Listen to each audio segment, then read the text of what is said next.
पे रिसर्च करते हैं थोड़ा सा। तो रिसर्च करने के बाद मैंने यूपीएससी का एक क्वेश्चन लिया जो कि पद्मा अवार्ड पे बना हुआ, ठीक है। तो इस क्वेश्चन को देखेंगे और देखेंगे क्या आप अभी तक जो जानते थे क्या उस क्वेश्चन को डील कर पा रहे हैं। अगर नहीं कर पा रहे हैं तो सोचिए कि उसी चीज को पढ़ने का तरीका कितना अलग है। सब जानने के बाद भी जब एग्जाम के क्वेश्चन आते हैं तो आप कहते हैं सुना तो है, हुआ ट्राई करें पर अरे हाँ ना तो बोलो। तुम लोग ऐसे चुपचाप रहोगे तो मैं क्वेश्चन हटा दूंगा। देखो, consider the following statement in respect of Bharat Ratna and Padma awards. फिर एग्जाम में पूछा गया क्वेश्चन है आपका यूपीएससी। सब लोग ध्यान से देखकर आंसर देने की कोशिश करना।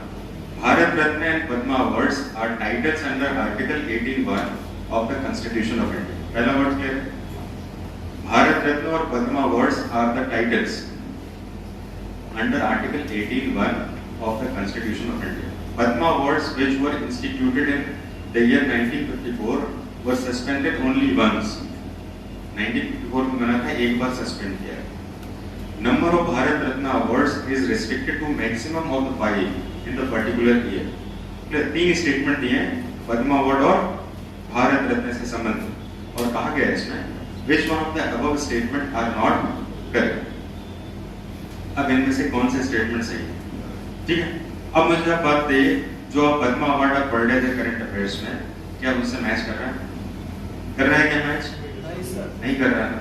तो हम जब कह रहे हैं करंट अफेयर्स कैसे पढ़ें, तो हर समय ध्यान रखना है कि करंट अफेयर्स पढ़ने के साथ साथ एग्जाम में कैसे क्वेश्चन आते हैं उनको भी पढ़ो। कभी भी किताब नहीं लिखता ऐसा क्वेश्चन। तो एक स्टूडेंट ने पूछा कि सर हमें करंट अफेयर्स अगर बाई चांस फंस रहे हैं तो क्या करना चाहिए। तो मैंने कहा रिसर्च करना चाहिए। जब तक उसको डीपली आप उसको रूट आउट नहीं करने प्रॉब्लम, तब तक आप आगे बढ़कर जो है आपने कुछ अचीवमेंट नहीं किया है। क्योंकि ये क्वेश्चन कैसे पूछा जाएगा आपको भी नहीं पता, मुझे भी नहीं पता। और यूपीएससी में क्वेश्चन के तरीके को क्वेश्चन जो कभी रिपीट नहीं करता है, तो क्या करें? रिसर्च तो करना पड़ेगा। तो इस पे रिसर्च करें क्या?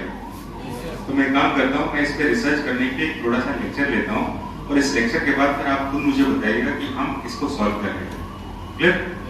तो जाहिर सी बात है कि नॉलेज को कहाँ तक लेके जाए, हम किसी चीज को कहाँ तक पढ़े।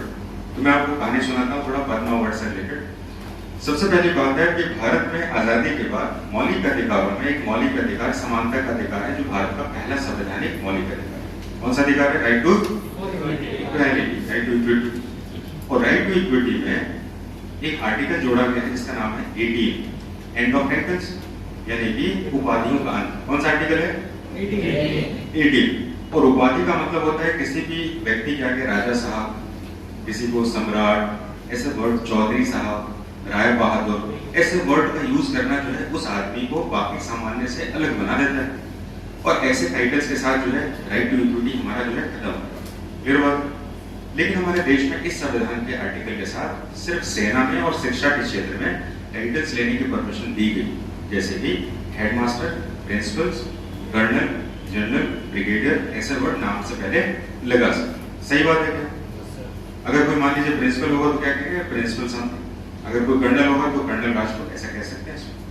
लेकिन बात तब हुई जब 1954 में पहली बार, ध्यान से सुनेंगे तभी करंट अफेयर्स क्लियर होगा। इसको ये मत मानिए कि लिखना है मेरे को। ये 3 ऑब्जेक्टिव को कवर कैसे करना है उसका मैं तरीका बता रहा हूँ। शॉर्टकट का कोई तरीका ही नहीं। तो मैं बात कर रहा हूँ कि 1954 में आजादी के बाद, संविधान बनने के बाद हमारे देश में जो है सरकार ने सोचा कि नहीं, कुछ विशेष क्षेत्र में उपलब्धि के जो भी हमारे डिस्टिंग्विश्ड अचीवमेंट्स होते हैं, सोशल सेक्टर में, इकोनॉमी में, स्पोर्ट्स में, हेल्थ केयर में, अगर कोई डिस्टिंग्विश्ड अचीवमेंट देता है इसमें तो उसको कुछ ना कुछ तो सम्मान मिलना चाहिए, कुछ उपाधि जैसा मिलना चाहिए जिससे लोग उसको डिस्टिंग्विश्ड कर पाए। ठीक है?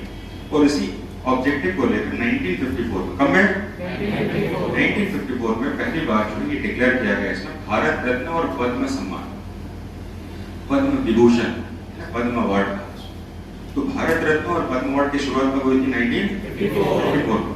लेकिन 1954 में भारत रत्न तो देश का सबसे इंपॉर्टेंट और एलीट सम्मान तो कर दिया, लेकिन पद्म जो विभूषण था, ये पद्म सम्मान जो था, इसको कहा गया कि नहीं, पद्म सम्मान 1, पद्म सम्मान 2 और पद्म सम्मान 3 करके हम बांटें, क्योंकि अचीवमेंट जो होता है किसी की सबसे ज्यादा होती है, किसी के सबसे कम होती है। तो कहा गया चलिए काम करते हैं, तो फिर आपने इसको 3 बांटा है, इसमें तो क्या भारत रत्न सबसे ज्यादा दे देंगे तो चलेगा? यानी भारत रत्न सबसे ज्यादा नहीं दे सकते हैं, एक साल में 3 से ज्यादा भारत रत्न नहीं मिल सकता। कितना? 3 से नहीं मिल सकता। और उसके बाद जो पद्म अवार्ड है 1954 में तो सिर्फ पद्म अवार्ड दिया गया इसमें, लेकिन बाद में 1955 एक साल बाद ही पद्म अवार्ड को पद्म विभूषण, पद्म भूषण और पद्म श्री के नाम से 3 अलग अलग कैटेगरी में, और सबसे हाईएस्ट अचीवमेंट में पद्म विभूषण कहते हैं, उसके बाद पद्म भूषण और सबसे लास्ट में पद्म श्री। क्लियर बात? लेकिन ये अवार्ड जो दिए गए थे, कन्फर्ड किए गए थे, तो कांग्रेस की सरकार के द्वारा 1954 में नेहरू जी थे। लेकिन जब कांग्रेस की सरकार जब अस्तित्व में नहीं रही, कब नहीं रही? जनता पार्टी की सरकार जब हमारे देश में इंदिरा गांधी, इमरजेंसी का टाइम था और इमरजेंसी के समय में इंदिरा गांधी की सरकार गिर गई, तो हमारे देश में 2 साल के लिए जो है नॉन कांग्रेस पार्टी की सरकार, मोरारजी देसाई की सरकार बनी इसमें। तो उन्होंने कहा कि नहीं, हम इंदिरा गांधी के द्वारा जो अनाउंस या कांग्रेस के द्वारा अनाउंस जो इस तरह के अवार्ड हैं, इनको हम नहीं मानते हैं, क्योंकि ये एक्चुअली में ये सिर्फ अपने परिवार और अपने सपोर्टर पार्टी को देते हैं, जिससे कि हमारे देश में सम्मान का अस्तित्व खतरे में। आप जिसको पसंद करते हो उसी को अवार्ड देंगे तो फिर फायदा क्या होगा? तो 2 साल तक इनको बैन कर दिया। कब किया गया? 1978, 79 और 79 से 80। कब से कब तक हुआ था? 79 से 80। लेकिन दोबारा इंदिरा गांधी सरकार में आ गई 1980 में और कहा कि दोबारा स्टार्ट करेंगे। कांग्रेस ने शुरू किया, सम्मान की बात हम तो स्टार्ट करेंगे इसको, तो जाहिर सा बात उन्होंने स्टार्ट कर दिया। लेकिन दोबारा 1992 में विवाद में आ गया। 1992 में विवाद में तब आया जब केरल हाई कोर्ट में, कहां के हाई कोर्ट में? भारत का सबसे लिटरेट राज्य कौन सा? केरल हाई कोर्ट में एक केस डाल दिया गया और कहा गया इसमें कि टाइटल्स या उपाधि जो है हमारे देश में मौलिक अधिकारों का हनन आर्टिकल 18 के अगेंस्ट है, क्योंकि हमारे देश का संविधान समानता का अधिकार कहता है कि एंड ऑफ टाइटल्स होना चाहिए, उपाधियों का अंत होना चाहिए, और भारत सरकार अगर इस तरह का टाइटल दे रही है तो हमारे देश में जो है वो राइट टू इक्वालिटी जो है वो इफेक्टेड होगी। इसलिए केरला हाई कोर्ट में केस जाने के बाद उसके बाद ये जितने भी अवार्ड्स थे रोक दिए, तो 1992 से लेकर 1997 तक अवार्ड सस्पेंड कर दिए गए। क्लियर हो रहा है? बाद में मामला कहाँ पहुंचा? हाई कोर्ट से नहीं मामला निपटेगा तो कहाँ जाएंगे हम? सुप्रीम कोर्ट में जाएंगे, और सुप्रीम कोर्ट ने बहुत ही अलग सा फैसला सुनाया और कहा कि क्योंकि ये टाइटल्स जो है हेरिडिटी में नहीं जाता। हेरिडिटी का मतलब होता है पैतृक संपत्ति नहीं है, ये बपौती नहीं है किसी की, आपको मिल गया तो आपका बेटा भी उसी नाम से जाना जाएगा। जबकि हमारे देश में पहले राय साहब जो थे उनका बेटा भी राय साहब ही बनेगा। तो इसीलिए भारत रत्न और पद्म अवार्ड जो है ये हेरिडिटी नहीं है, ये तो सरकार के द्वारा उनके अचीवमेंट पर दिया गया है और उसके बाद ये ट्रांसफर भी नहीं होता है। इसलिए इसको हम वो उपाधि नहीं मानेंगे जो कि हमारे देश में समाज को अलग करती है, ये मोटिवेट करने के लिए, इसलिए इसको हमें आगे प्रोसीड करना चाहिए। तो केरला हाई कोर्ट से शुरू हुआ विवाद कहां पर खत्म हुआ? सुप्रीम कोर्ट के द्वारा 1997 में और दोबारा इस अवार्ड को दे दिया। तो हम देखेंगे जरा इसमें 2 साल तो पहले हटा दिए गए थे जनता पार्टी की सरकार के द्वारा, 92, 93, 94, 95, 96, 96, 97। क्लियर? सही बात है? इतने दिन तक क्या अवार्ड नहीं सस्पेंड है।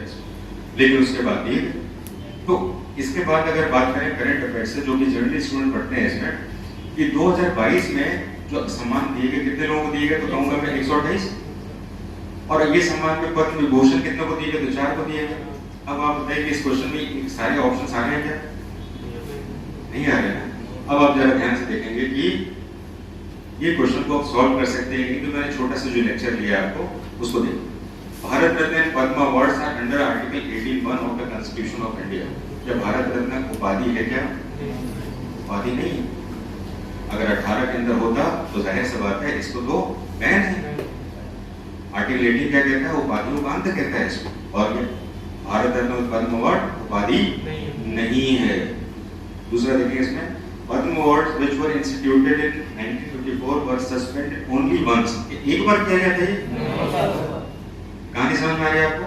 हो गया। तीसरा देखिए इसमें, number of Bharat Ratna awards is restricted to maximum of 5 in a particular year. ऐसा ही है? नहीं है।